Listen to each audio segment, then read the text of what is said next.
अंबाला लोकसभा चुनावों को लेकर आज पहला नामांकन हुआ। पहला नामांकन भाजपा प्रत्याशी बंतो कटारिया ने किया। इस दौरान हरियाणा के मुख्यमंत्री नायब सैनी, केंद्रीय मंत्री गजेंद्र शेखावत, कैबिनेट मंत्री कंवर पाल गुर्जर, राज्य मंत्री असीम गोयल मौजूद रहे। नामांकन के दौरान गजेंद्र सिंह शेखावत ने मीडिया से बातचीत करते हुए कहा कि आज वो बंतो कटारिया के नामांकन के लिए अंबाला पहुंचे हैं। भाजपा के पक्ष में माहौल है और इस बार 400 पार होगा। कांग्रेस की गारंटी पर केंद्रीय मंत्री ने कहा कि जब इनकी सरकार थी तब इन्होंने कुछ नहीं किया, अब क्या करेंगे। वहीं पिछले 2 चरणों में कम वोटिंग के सवाल पर केंद्रीय मंत्री ने चिंता जाहिर की। इस मौके पर मुख्यमंत्री नायब सैनी ने कहा कि आज गुरुग्राम व अंबाला के 2 नामांकन भाजपा के हुए हैं। हरियाणा की सभी सीटों पर भाजपा जीतेगी। वहीं किसानों के बाद सरपंचों की नाराजगी पर मुख्यमंत्री ने कहा कि कोई नाराज नहीं है, 4 जून के बाद सभी की नाराजगी दूर हो जाएगी। नामित प्रत्याशी के रूप में श्रीमती बंतो कटारिया जी ने आज यहाँ अंबाला के डिप्टी कमिश्नर ऑफिस में नामांकन दाखिल किया है। माननीय मुख्यमंत्री जी, माननीय कंवरलाल जी, माननीय असीम गोयल जी की उपस्थिति में जो आज ये नॉमिनेशन फाइल किया है, मुझे पूरे देश भर में लगभग प्रवास करने का अवसर मिला है और मैं जिम्मेदारी के साथ में एक बात कह सकता हूं कि जिस तरह से एक बार फिर विकसित भारत के संकल्प को सिद्ध करने के लिए माननीय मोदी जी के नेतृत्व में तीसरी बार भारत में एनडीए की सरकार बने, भारतीय जनता पार्टी के नेतृत्व में सरकार बने, जनता ने उसको लेकर के मानस बनाया है और निश्चित ही भारतीय जनता पार्टी जिस लक्ष्य को लेकर के चली है उस लेंगे। हरियाणा के परिप्रेक्ष्य में मैं जिम्मेदारी के साथ में कह सकता हूं कि हम 10 विधानसभाओं में निश्चित रूप से विजयी होने वाले हैं। भारतीय जनता पार्टी का कमल खिलेगा, सर्वत्र खिलेगा और भारतीय जनता पार्टी 400 के पार जाकर के एक प्रचंड बहुमत की सरकार बनाएगी। जनता ने इसके लिए मानस बनाया है और इस बार एक बार फिर नरेंद्र मोदी जी के नेतृत्व में इस चुनाव में भी केवल और केवल विकास ही एकमात्र मुद्दा है।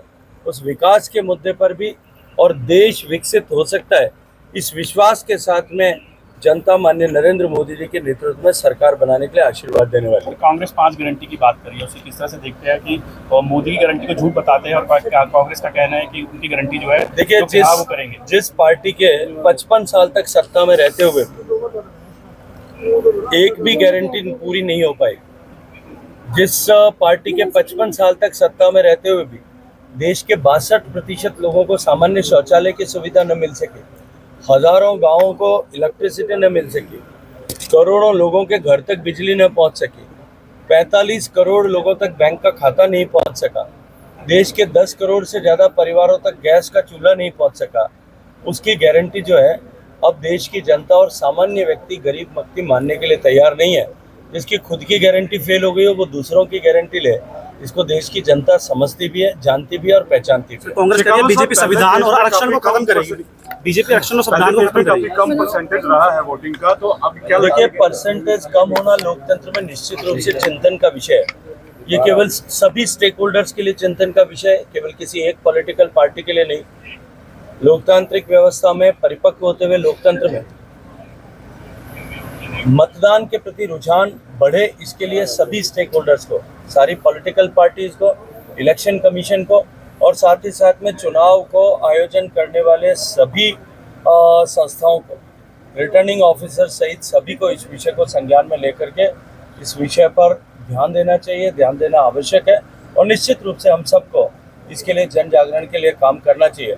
मैं मीडिया के मित्रों से भी कहूँगा कि आप सब लोगों को भी इस लोकतंत्र के पर्व में अधिकतम लोगों की भागीदारी हो, इसको लेकर के अपनी भी सकारात्मक भूमिका का निर्वहन करना चाहिए। सर, किसानों को कहना है कि अगर गांव में आओगे तो घेराव करेंगे। चलिए, धन्यवाद। बहुत सारा हरियाणा के अंदर निकाल हुआ है। आज दूसरा नॉमिनेशन है। पहला नॉमिनेशन गुरुग्राम में राव इंद्रजीत जी का हुआ है 29 तारीख को और आज बंतो कटारिया जी का अंबाला में नॉमिनेशन है। पूरे हरियाणा में आज एक पॉजिटिव माहौल नरेंद्र मोदी जी के प्रति है। जो हमारी डबल इंजन की सरकार ने काम किए हैं उसके प्रति पॉजिटिविटी है और 10 की 10 लोकसभा की सीटें बहुत बड़े मैंडेट के साथ तीसरी बार नरेंद्र मोदी जी को प्रधानमंत्री बनाने का काम करेंगे। कमल का फूल खिलेंगे और काम किया है। अगर हम देखें इन्हीं 10 वर्षों के अंदर हरियाणा का एक भी जिला ऐसा नहीं है जहाँ पर 4 लाइनिंग रोड, एक्सप्रेस वे और या वहाँ पर हमारे और भी विकास के कार्य बड़ी गति से जो चले हैं, चाहे हमारे मेडिकल कॉलेज की बात लगा लीजिए, बेटियों के लिए चाहे हर 20 किलोमीटर के ऊपर कॉलेज की बात ले लीजिए, जो लोगों की मूलभूत सुविधाएं हैं सरकार ने मजबूती से इन 10 वर्षों में पूरी की है और गरीब तक योजनाबद्ध तरीके से लाभ पहुंचाने का काम इन 10 वर्षों के अंदर किया है, चाहे आयुष्मान कार्ड के माध्यम से, जीरायु कार्ड के माध्यम से और चाहे प्रधानमंत्री आवास योजना के तहत मकान बना करके देने का कार्य भी लगातार निरंतर इन 10 वर्षों के अंदर गति से जारी रहा है। और इन सब बातों को लेकर के जो लोगों में एक पॉजिटिविटी का भाव है, उसको लेकर के वो आंकलन करते हैं कि कांग्रेस के समय के अंदर कितने कार्य हुए हैं और भारतीय जनता पार्टी नरेंद्र मोदी जी के समय में कितने कार्य हुए हैं।